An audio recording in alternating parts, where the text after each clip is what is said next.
Hola, este video está realizado principalmente para presentar un trabajo de investigación acerca de la escuela y la virtualidad en tiempos de aislamiento social, preventivo y obligatorio. Es un trabajo que elaboré con mis compañeras del tercer año en educación primaria y junto a la profesora de la materia medios audiovisuales, TIC y educación.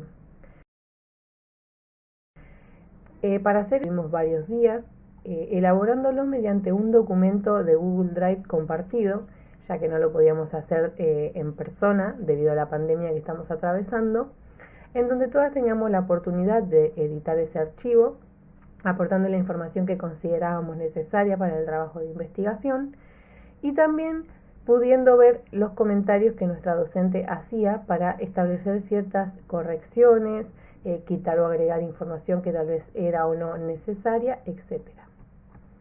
El objetivo principal de este trabajo de investigación es acceder a información objetiva y subjetiva de cómo se está trabajando actualmente en el sistema educativo en la situación de pandemia que estamos atravesando. Lo que hicimos principalmente fue realizar encuestas y entrevistas a docentes, directivos y familiares de los niños que forman parte del sistema educativo.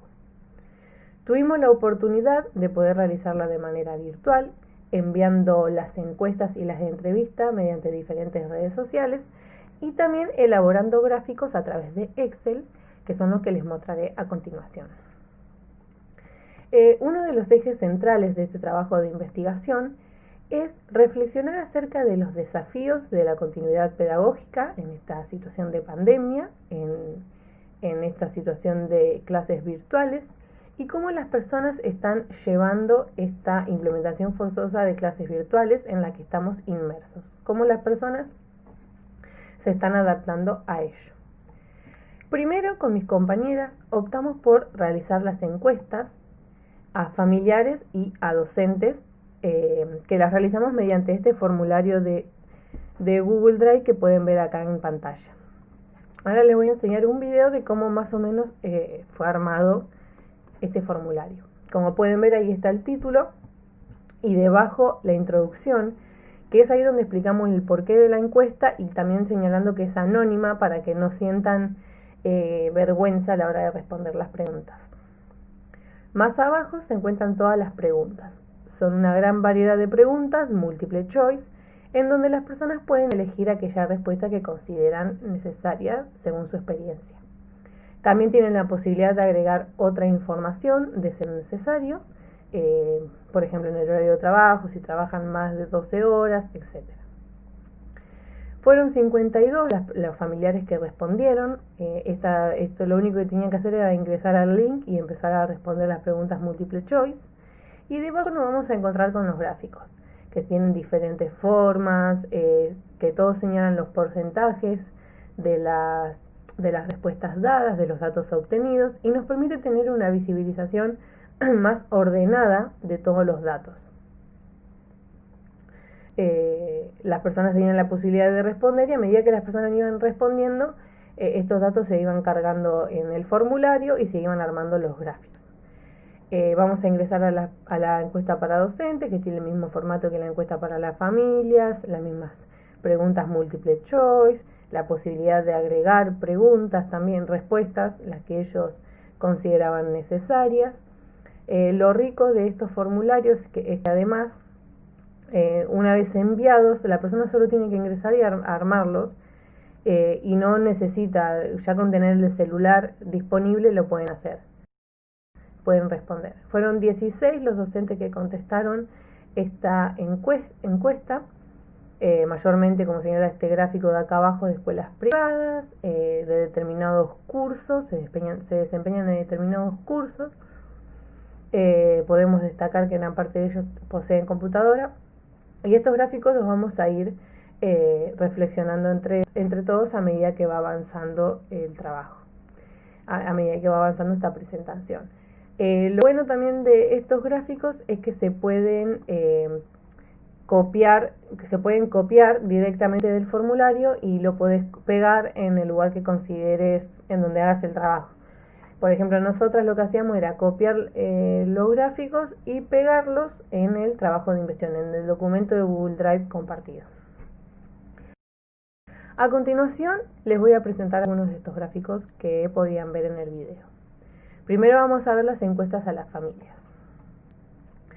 La primera pregunta que va a aparecer, en caso de que quieran ver más gráficos, pueden acceder al blog del Instituto Superior Santísima Virgen Niña, que es donde nosotras estudiamos, y en ese blog está el documento de todo el trabajo que realizamos, una introducción y el documento, el link. Se los voy a dejar al final de PowerPoint. La primera pregunta era, ¿se te dificulta ayudar a los niños a hacer los deberes? Podemos ver que un 44,2% puso que a veces, un 34,6% puso que no se dificulta, y solo un 21,2% puso que sí. Consideramos necesario resaltar en este gráfico que la verdad que las respuestas fueron bastante novedosas. Pensamos que íbamos a encontrar más dificultades en la familia para ayudar a los niños a hacer los deberes. Entonces lo que quisimos hacer es empezar a establecer comparaciones, y es ahí en donde el Excel entra en juego. El formulario que señalé en el video, que mostré en el video, te presenta los gráficos, pero no establece comparaciones entre ellos.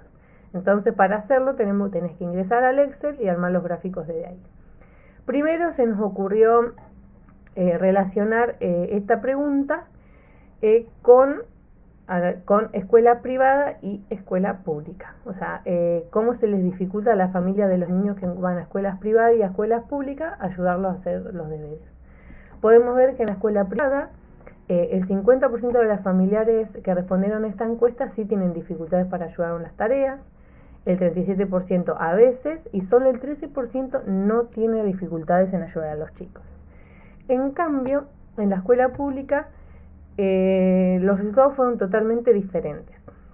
Podemos ver que solo el 16% de las personas tienen dificultades en ayudar a los chicos. Los demás no tienen dificultades, o tienen dificultades a veces dependiendo del día del trabajo o qué tan ocupado estás en el día, como todas las personas, ¿no? Entonces lo que pudimos analizar con mis compañeras es que en la escuela privada, las familias de los niños que van a escuelas privadas tienen mayor dificultad en ayudarlos a hacer las tareas que los de la escuela pública. Bien, otra de las comparaciones que hicimos es la dificultad de hacer la tarea dependiendo de la hora de trabajo de los familiares. Una de las preguntas era ¿cuántas horas al día trabajas? Muchos respondieron que trabajaban 4 horas, otras personas dicen que trabajan todo el día al hacer las tareas del hogar, al cuidar a sus hijos. Muchos trabajaban más de 12 horas, otros menos que 8, y la comparación la establecimos a partir de ahí. Por ejemplo, las personas que trabajan hasta 12 horas diarias presentan un 41% de las personas que respondieron presentan dificultades en ayudar a los chicos por su extenso horario de trabajo. Solo un 24% no presenta dificultades. En cambio, los que trabajan de 8 horas presentan muchísimo menos dificultades. Por ejemplo, solo el 11% de las personas sí presentan dificultades. Los demás pueden dedicarle un tiempo a sus hijos para ayudarlos a hacer los deberes. Entonces, lo que pudimos analizar con nuestras compañeras es que la dificultad en ayudar a los chicos a hacer las tareas dependerá de las horas de trabajo de sus familiares.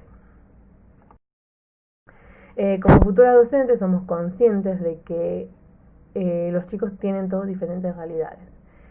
Nos podemos encontrar con chicos que sus padres no están en todo el día en sus casas y además tienen que cuidar de sus hermanitos y no pueden tener la independencia necesaria como para poder realizar aunque sea las tareas por sí solos. No tienen ni a sus padres presentes en sus hogares y tienen que hacerse cargo de sus hermanitos, y eso les toma gran parte del día. Y nadie los puede ayudar a hacer las tareas. Como también hay niños que sus padres trabajan menos de 4 o de 8 horas diarias y le pueden dedicar aunque sea 1 o 2 horas al estudio, a las tareas. Bueno, después están las encuestas a los docentes. Resalté aquellas preguntas que resultaron más relevantes para la conclusión que arribamos con mis compañeras, que les voy a mostrar al finalizar este video, que si bien todas son igual de importantes, así como también la de los familiares, pero destaqué solo algunas para que después puedan ingresar al blog y ver todas las preguntas y respuestas. Nos sorprendió mucho ver que todos los docentes entrevistados, que fueron los 16 docentes entrevistados, poseen computadoras. Eso es un aspecto sumamente positivo para la implementación forzosa de clases virtuales, principalmente porque la computadora es además del internet, es una de las herramientas más importantes para poder llevarlas a cabo. Y una de las preguntas fue si antes trabajaban más tiempo, más horas que ahora. Y sí, al revés, los docentes ahora trabajan muchísimas más horas que las que trabajaban en el aula, de las clases que para nosotras lo consideramos normales. Y podemos ver que la computadora la utilizan principalmente para el trabajo, para la docencia, para las clases virtuales. Y si no la utilizan para información y para estudio, porque tenemos que tener en cuenta también que muchos docentes toda su vida dieron clases en un aula y de un día para el otro se tuvieron que comprar una computadora, poner internet en su casa y dar clases desde ahí, descargando archivos, descargando redes sociales, descargando plataformas, etcétera. Y solo muy pocas personas lo usan para entretenimiento también a la computadora. Muchas veces es solo herramienta de trabajo. Otra de las preguntas es ¿qué herramientas utilizan para comunicarse con los alumnos? En donde sobresalieron la plataforma educativa, la videoconferencia y el WhatsApp. En diferentes porcentajes, pero de igual manera todas aparecían. ¿Te resulta complejo poder enseñar en esta situación? Y los porcentajes son bastante parecidos, a algunos se les complica y a otros no tanto, dependiendo de su manejo con las tecnologías, dependiendo del interés de los alumnos por entregar las tareas, de la disponibilidad horaria de la familia para poder responder a los WhatsApp y a las tareas que les envían los docentes, etc. Entonces ahí establecimos otras comparaciones. Por ejemplo, a los docentes a los que no les resulta tan complejo enseñar en esta situación, sienten preocupación, agobio y cansancio, más que nada. Y los que les resulta muy complejo enseñar en esta situación también, es decir, más allá de que les resulte o no complejo enseñar en esta situación, el agobio y la preocupación sobrepasan todos los límites.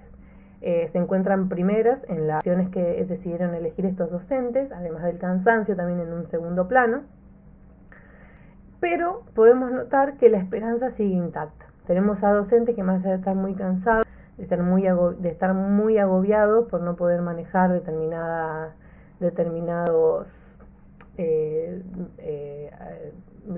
tecnologías, igualmente tienen esperanza porque la tecnología, la implementación forzosa de clases virtuales sea algo positivo para el futuro de la educación. Bueno, otra de las preguntas es ¿qué debería priorizarse desde educativo en este momento? Y lo que más se destacó fueron los vínculos, los procesos y las capacidades. Entonces nosotras pensábamos, ¿qué herramientas utilizan estas personas que, por ejemplo, consideran indispensables los vínculos por sobre todas las cosas? Entonces acá están los gráficos que elaboramos en Excel con mis compañeras, que es, por ejemplo, las personas que tienen el vínculo como prioridad, lo que más utilizan son las videoconferencias, el estar en contacto con los alumnos, el darles la clase como si estuvieran en el aula, pero mediante una pantalla y sin estar en persona. Y los que tienen como prioridad los procesos y las capacidades, utilizan mayormente la plataforma educativa o WhatsApp. Los que más les resulta, tal vez la herramienta que más les interesa es la idea de enviar actividades y que los alumnos respondan con las tareas resueltas. Después, tanto en las encuestas para familiares como para los docentes, hay una pregunta que se repite, que es que si creen que la implementación forzosa de clases virtuales puede llegar a ser positiva para el futuro de la educación. El gráfico de arriba es la respuesta de las familias y el gráfico de abajo es la respuesta de los docentes. La familia consideran principalmente que dudan, no saben todavía si puede llegar a ser positiva, y otros dicen directamente que no, que la implementación forzosa de clases virtuales no va a ser positiva para el futuro de la educación. En cambio, los docentes, que son las respuestas de abajo, respondieron de manera totalmente distinta. Ellos consideran muchos que sí, también tienen dudas, y gran parte de ellos consideran que sí, que pueden llegar a ser positiva para la educación. Bueno, luego de realizar estas encuestas, lo que hicimos fue analizarlas, que el análisis fue lo que les fui comentando a medida que iban pasando los gráficos y las diapositivas. Entonces después decidimos hacer las entrevistas, que las realizamos por medio de Word, se las enviábamos a los docentes, directivos y familiares y ellos respondían por medio de un audio o respondiendo en el mismo Word, enviando otra vez el archivo. Las entrevistas a docentes y directivos, una de las preguntas era ¿cómo incorporaban antes de que esto sucediera? Una de las personas respondió que se utilizaban poco, que las computadoras estaban bloqueadas, las computadoras del Estado, que no se utilizaban, y otros sí implementan el proyector, la pantalla, equipos de música, porque muchas escuelas secundarias de acá de Alberti, la escuela secundaria, es la comunicación también. Entonces tienen la materia TIC y esta modalidad también esta escuela la implementa. Nosotros consideramos también que sería muy rico que en las escuelas primarias se implementen las tecnologías para que los alumnos también se puedan adaptar a ellas y además considerando que son de gran interés para ellos. Otra de las preguntas es si el uso de las tecnologías debe formar parte de la enseñanza y todos los que respondieron consideran que sí, que es importante tanto su uso como su enseñanza. Y como señalé anteriormente, es de interés para los alumnos, que eso es lo más fundamental. Y también en caso de que volvamos a pasar por una situación como la que estamos pasando ahora, y siempre es una buena manera de enfrentarlo con información y con conocimiento, que tanto los docentes como los alumnos puedan conocer diferentes plataformas y medios virtuales para llevar a cabo clases o tareas, entregar tareas. Bueno, después está la entrevista a las familias. Una de las preguntas es si creen que esta nueva manera de enseñar aporta a la educación. Obtuvimos respuestas un tanto diferentes, pero que en fin relacionan a toda la sociedad, a la familia, al alumno y al docente. Por ejemplo, una de las respuestas es que la familia es fundamental para que los alumnos puedan realizar las tareas en tiempo y forma. Como señalamos anteriormente, dependiendo del horario de trabajo de las familias, es que los alumnos entregan las tareas. Entonces, si una familia puede estar en su casa o les dedican las horas necesarias a sus hijos para hacer las tareas, eso aportaría a la educación y sería muy positivo. Otros consideran que es desigual porque, como muy bien sabemos, hay muchos chicos que no cuentan con los recursos necesarios para formar parte de las clases virtuales, o solo cuentan con WhatsApp o ciertos medios que tal vez no le permiten comunicarse tanto con el docente. Y otros, hablando del docente, otros consideran que su presencia es fundamental, que el aula, no hay nada como el aula, que a partir del aula los alumnos pueden estar en contacto con su docente, pueden responder a dudas en el momento, etc. Otra de las preguntas es cómo cree que se sentirán los niños a la hora de volver a la escuela, y estas respuestas fueron un tanto negativas, porque consideraban que iba a predominar que iban a estar perdidos y que iba a estar complicado.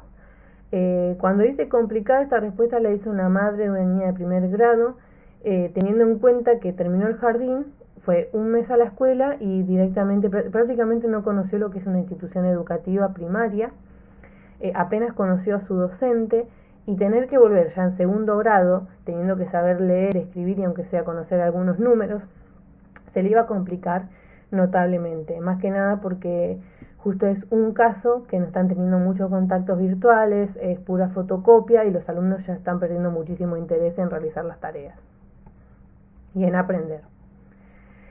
Como conclusión general, consideramos con mis compañeras que hay tantos aspectos positivos como negativos en esta nueva modalidad de enseñanza-aprendizaje. Las familias, por ejemplo, teniendo en cuenta lo negativo, tienen muchísimas dificultades para poder ayudar a sus hijos a realizar las tareas, porque no tienen suficiente para acompañarlos en el proceso, porque trabajan gran parte del día, etc. Nos resulta gratificante saber que gran parte de las familias entrevistadas cuentan con internet, aunque sea con banda ancha, entonces por lo menos pueden participar de las actividades desarrolladas por el docente, tanto en las plataformas educativas como por medio de WhatsApp, pero esto no quita la falta de interés de los alumnos. Más allá de pertenecer a escuelas públicas o privadas, los alumnos no se están sintiendo entusiasmados con esta nueva forma de aprender. Se sienten agobiados, aburridos, con pocas ganas de realizar las actividades, y le pasa a gran parte de los chicos, más que nada porque muchos de ellos no tienen el acompañamiento de la familia o no tienen la posibilidad de conectarse a internet y poder cumplir con las tareas. Si bien todos cuentan con computadora, la mayoría, y los docentes, si tienen comodidad a la hora de dar las clases por medio de la virtualidad, tenemos que tener en cuenta que, más allá de que esta cuestión sea muy difícil, esta situación, las tecnologías llegaron para quedarse. Las clases virtuales no es algo que termina la pandemia y va a quedar en el pasado, sino que se va a tener que implementar cada vez más. Y para que la tecnología se considere como algo positivo no depende solo de los docentes, depende de la familia y depende de toda la sociedad, así como también depende de los directivos, ¿no? Considerar a las tecnologías como una herramienta fundamental para la enseñanza, de las cuales se puede hacer un uso extraordinario, principalmente porque los alumnos conocen bastante las tecnologías y podrían adaptarse perfectamente a ellas, y podríamos sacar lo bueno, no solo ver el lado negativo, sino que ver lo bueno. Para eso también depende que las tecnologías y el internet sean más accesibles, que no exista esta brecha digital que existe entre los alumnos, sino que todos puedan formar parte de las clases virtuales. Y es tarea nuestra, como futuros docentes, también capacitarnos para que esto sea posible, para poder transmitirlo a los docentes, transmitirlo a los alumnos. Y todo este trabajo que realizamos lo pudimos realizar a partir de determinados libros y artículos de internet, que los sacamos de internet. Es ahí también donde vemos la importancia de las tecnologías, ¿no? Que podemos acceder a muchísima información, como por ejemplo las encuestas. Ahora en esta época de pandemia, si no tuviéramos la tecnología, no hubiésemos podido realizar esta encuesta, porque no podemos pasear por todas las casas de nuestra ciudad llevando preguntas, porque estaríamos de alguna manera rompiendo con el aislamiento social preventivo y obligatorio, y el internet nos permite seguir capacitándonos como docentes, seguir en contacto con nuestros profesores y poder hacer trabajos de investigación como el que les presenté recién. Uno de los libros que recomendamos, uno de los tantos libros y artículos que leímos, es Enseñar y aprender en la cultura digital, de Inés Dussel. Es un libro donde se realiza un trabajo de investigación similar al que realizamos con mis compañeras, en donde señala todos los aspectos que tienen que considerarse relevantes para un trabajo de investigación: la introducción, el desarrollo, el anexo, la conclusión, la bibliografía, etc. También leímos el artículo de Francesco Tonuzzi, que se llama Cuando empecemos de nuevo debemos inventar otra escuela, y Cuando pase el temblor, la escuela en el mundo post-pandemia. Lo recomendamos en caso de que necesiten realizar este tipo de trabajo de investigación, porque fue muy rico para nosotras para elaborar la conclusión a la que llegamos. El trabajo completo lo pueden encontrar en el blog, en este link que les dejo acá abajo, que es público, pueden ingresar, que se llama La tecnología educativa hoy, que lo publicó una de mis compañeras, y pueden ver todo el trabajo completo. Lo que queremos dejar como mensaje es tener en cuenta siempre que la tecnología llegó para quedarse y que somos nosotras, las personas, la sociedad, la que nos tenemos que adaptar a ello.